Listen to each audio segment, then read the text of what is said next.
दुनिया की तमाम छोटी और बड़ी खबरों के लिए हमारे चैनल को सब्सक्राइब करना न भूलें और बेल का बटन जरूर दबाएं। झूठ और नफरत का मकड़ जाल फैलाकर जो इंसान नेता बनता है, उसका अंजाम रावण, उसके अलावा हिटलर और ट्रंप की तरह होता है। यह हम सभी ने देखा। पिछले दिनों जिस तरीके से वॉशिंगटन की कैपिटल बिल्डिंग पर आपने देखा होगा काफी दंगाई चढ़ रहे थे। कई लोगों को उस वक्त वो नजारा याद आया जब बाबरी मस्जिद पर कुछ लोग चढ़े थे। इसको लेकर पूरी दुनिया के मीडिया में जो अलग अलग तरह की खबरें शाये की गई थी वो सभी ने देखी। लेकिन इसी बीच सबसे ज्यादा हैरान करने वाली जो खबर थी वो ये थी कि जो दंगाई थे, जो कैपिटल बिल्डिंग पर हंगामा कर रहे थे, वहां पर तिरंगा भी नजर आया। और जब वो तिरंगा नजर आया तो जो वाकई में जो लोग भारतीय हैं उनका दिल और उनका दिमाग हिल गया कि ऐसे दंगों में, अमेरिका में दंगे हो रहे हैं और वहां पर तिरंगा लहराया जा रहा है। आखिरकार इससे देश को कितना ज्यादा नुकसान हो रहा है, भारत की छवि पर कितना नुकसान हो रहा है, इस पूरे मामले पर हम बात करेंगे। दानिश कुरैशी हमारे साथ में मौजूद हैं। दानिश, बहुत बहुत शुक्रिया आपका कि आपने वक्त दिया हमें। दानिश, जिस तरीके से जो घटनाक्रम बन रहा है पूरी दुनिया की सियासत का और मौजूदा जो ट्रंप के चुनाव को लेकर जो हम लोगों ने देखा कि जो कैपिटल बिल्डिंग पर जिस तरीके से दंगाई आए और अंदर तक घुस गए, सांसदों को उठकर वहां से भागना पड़ा, यह सब एक खबर थी। लेकिन जो वहां पर तिरंगा जो दंगाइयों के बीच में लहराया गया, ये आखिरकार किस तरीके का आगे का रास्ता होगा, किस तरीके का ये एक जो क्रिएट किया जा रहा है, क्या लगता है आपको? ये देखिए, सबसे पहले तो वाइट हाउस पे जो घटना घटी वो काफ़ी मजम्मत के काबिल है। ऐसा नहीं होना चाहिए। और सारी दुनिया ने देखा कि अमेरिका की डेमोक्रेसी की जो नींव है वो पूरी हिल गई और झंझोड़ के रख दिया पूरे अमेरिका को उसने। उससे भी ज़्यादा झंझोड़ के रख दिया एक ऐसे सीन ने पूरे भारत को, जहां हमने भारत के झंडे को देखा और वो झंडा वहां था जहां दंगा करने में मशगूल थे।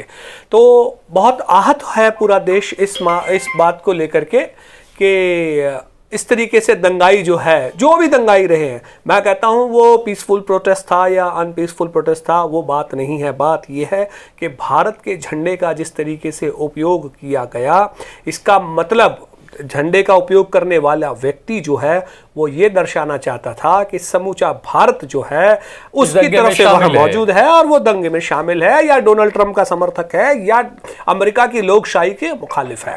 तो सबसे बड़ा सवाल तो ये आके खड़ा रहता है कि आखिरकार वो कौन सा, क्या वो वाकई में भारतीय है जिस व्यक्ति के हाथ में ये दंगा है? और अगर वो भारतीय है तो बहुत निंदनीय है, उसके सामने कानूनी मामले होने चाहिए। और सबसे बड़ी बात यह है कि हमारा इंटरनेशनल इंटेलिजेंस नेटवर्क क्या कर रहा है, जहां इतनी बड़ी घटना, ये छोटी घटना नहीं है, बिल्कुल बड़ा अमेरिका की डेमोक्रेसी को लेकर इतना बड़ा मामला सामने आया है और वहां भारत का झंडा पाया जाता है दंगे के अंदर में। तो ये अगर इससे हमारा इंटेलिजेंसी नेटवर्क अगर अनअवेयर है तो ये तो फिर अजीत डोभाल साहब को सोचना चाहिए। और मुझे लगता है कि सरकार ने अब तक देर क्यों कर रखी है ये समझ से परे, सरकार कब एक्शन लेगी, इसके खिलाफ सख्त एक्शन होना चाहिए। बिल्कुल, इसके खिलाफ सख्त एक्शन होना चाहिए। लेकिन जिस तरीके से दानिश ये व्यक्ति कौन था, कहां का था, वो एक अलग मामला है।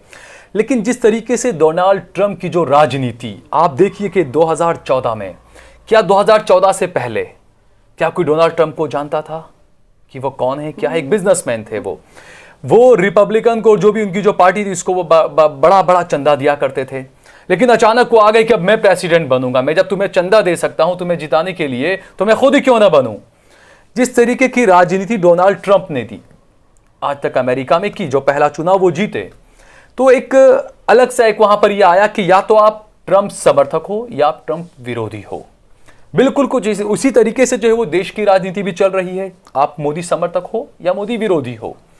कहीं ना कहीं डोनाल्ड ट्रंप और नरेंद्र मोदी, ये दो जो राजनीति कर रहे हैं, इन दोनों ने कहीं ना कहीं लोकतंत्र को, देश को और चुनाव को बिल्कुल दो हिस्सों में बांट दिया है। जो ट्रंप का अंजाम हुआ, आपने देखा कि अमेरिका का राष्ट्रपति, इतना बड़ा सुपर पावर, उस पद पे वो व्यक्ति बैठा था, हार गया, वो एक अलग बात है। लेकिन उसके बाद फेसबुक ने और इंस्टाग्राम ने जो है वो उन पर बैन कर दिया, उनका अकाउंट पर।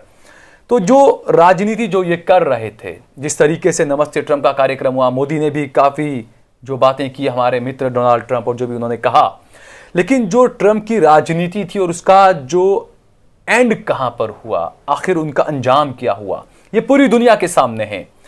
आपको भारतीय राजनीति और अमेरिका की जो राजनीति थी और जिस तरीके का ये सारा खड़ा किया गया था माहौल, क्या लगता है आपको इन दोनों में?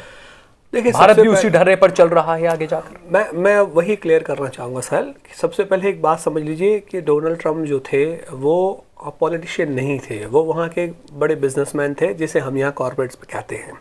और उन्होंने अपनी पहचान पहले वहाँ एक बड़े बिजनेसमैन की बनाई और पैसा कमा लेने के बाद उन्होंने वहाँ प्रेसिडेंट बनने की जो इच्छा जताई, उस पैसे के आधार पे उन्होंने राजनीति में कदम रखा। जो डोनेशन का आपने जिक्र किया कि हमेशा से वो डोनेशन देते रहे और फिर बाद में उन्होंने ये कहा कि मैं खुद चुनाव लड़ूं। तो देखिए, दो चीज़ें हमको समझनी पड़ती हैं कि कॉरपोरेट्स जो होते हैं या बड़े बिजनेसमैन जो होते हैं किसी भी मुल्क के, वो पैसा कमाने में तो माहिर होते हैं, लेकिन पॉलिटिक्स जो है वो बिजनेस और सियासत, ये दोनों अलग अलग मामले हैं। बिल्कुल। बिजनेस जो है जिसमें आपका नफ़ा और नुकसान जुड़ा होता है, ठीक है। सियासत में मामले ऐसे नहीं होते। सियासत में और लोकशाही में तो ज़्यादा, लोकशाही में आपके पास फ्लेक्सिबिलिटी होनी चाहिए। बिजनेस में आपके सामने कोई ऑपोजिशन नहीं होता कि भाई आप कॉर्पोरेट की सीईओ की सीट पे बैठे हैं तो आपका चीफ इंचार्ज जो है वो आपके हर जजमेंट का रेजिस्टेंस करेगा, ऐसा नहीं होता। लेकिन पॉलिटिक्स में, डेमोक्रेसी में ये सारे मामले आपको देखने को मिलते हैं।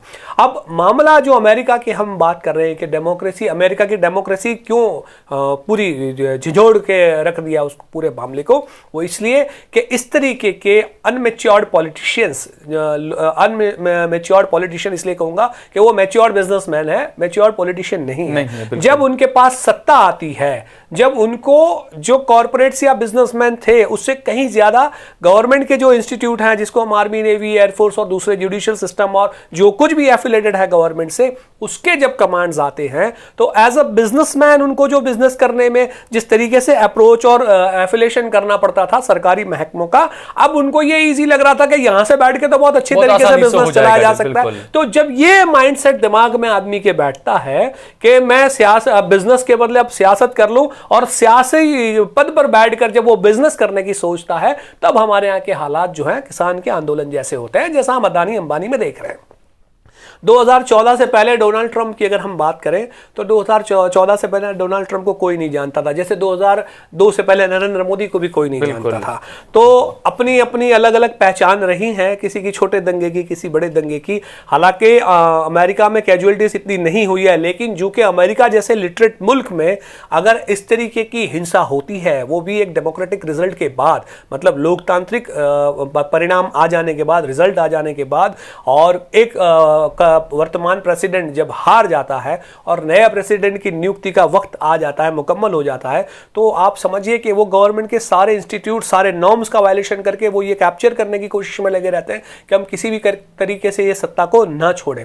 तो ये सारे जो मामले हैं, हमारे यहाँ भी इसी तरीके की राजनीति हमेशा से रही है। इसीलिए हम लोग पैरेलल क्यों कह रहे हैं कि डोनाल्ड ट्रंप हो, उनका माइंडसेट जो हो, चाहे हमारे मुल्क दोनों की राजनीति भी जो है वो मुस्लिम विरोधी राजनीति, इस्लामोफोबिया को लेकर इन दोनों की राजनीति भी चलती है, चाहे वो ट्रंप हो चाहे मोदी हो। देखिए, हमेशा से राजनीति जो है सहल, एक बात समझ लीजिए, दुनिया के किसी भी मुल्क में चले जाइए, वहां एक राजनीति हमेशा से, और ये लोकतांत्रिक राज्यों में नहीं, अगर आप गैर लोकतांत्रिक राज्यों में भी देखेंगे तो आपको यही मिलेगा कि किसी भी एक कमजोर तबके को पकड़ के उसको एक बहुत बड़े वर्ग का, मतलब जो सत्ता बनाने के लिए मजबूत है, ऐसे वर्ग का दुश्मन बताया जाता है और यह दिखाया जाता है कि ये जो तुम्हारा दुश्मन है, हालांकि बेचारे उसकी कोई भी सांत नहीं होती, लेकिन दिखाया जाता है कि ये इतना बड़ा दुश्मन है कि अगर इसको कंट्रोल हमने नहीं किया तो ये तुमको खा जाएगा। तो यहां हमारे लिए, हिंदुस्तान में नरेंद्र मोदी के लिए वो मुसलमान रहे, डोनाल्ड ट्रंप के लिए वहां पे जैसे कि हमने ब्लैक के अगेंस्ट में जो पूरा आंदोलन देखा था, उसमें आपने देखा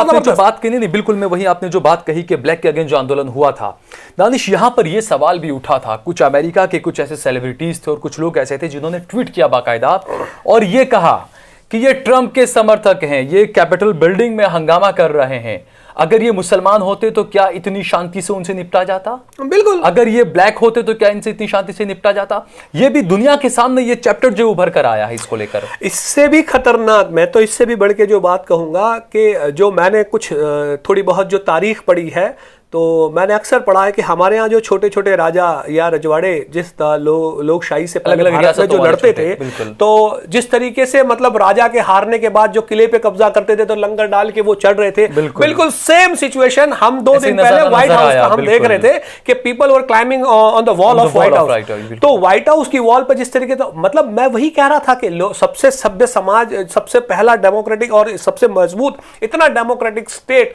होने के बावजूद भी अगर लोग वहां पे ट्रंप के पिलाई हुई शराब के इतने नशे में थे कि इस तरीके का एंटी डेमोक्रेटिक पूरा मामला वहां खड़ा कर दिया, तो हमारे यहाँ का हाल तो ये है कि हमारे यहाँ तो आज भी मोर देन 65% इलिटरेसी है सभी समाज के लोगों में, चाहे वो हिंदू हो, मुस्लिम हो, सारे लोग हो। लेकिन हमारे यहाँ के भी नेता जो है वो उसी जहर को घोलकर पिला रहे हैं जो वहां पे ट्रंप ने पिलाया अमेरिका में। बिल्कुल, हमने देखा कि हमारे नेशनल पॉलिसीज का किस तरह से नरेंद्र मोदी जी ने वायलेशन किया, और हमारी नेशनल पॉलिसी ये है कि किसी भी दूसरे मुल्क की सियासी पॉलिसी को सीधा असर हो ऐसा प्राइम पोजीशन पे विराजमान कोई भी व्यक्ति स्टेटमेंट नहीं करेगा। उससे विपरीत जाकर जिस तरीके से नरेंद्र मोदी ने डोनाल्ड ट्रंप के लिए प्रचार प्रसार किया और करोड़ों अरबों रुपए का, और साथ ही साथ देश का नाम भी उन्होंने काफी बदनाम कर दिया। बिल्कुल, अब देखना यह है कि नए प्रेसिडेंट के आने के बाद उनका भारत के साथ में क्या रवैया रहता है, क्या नरेंद्र मोदी की गुस्ताखियों की गलतियों का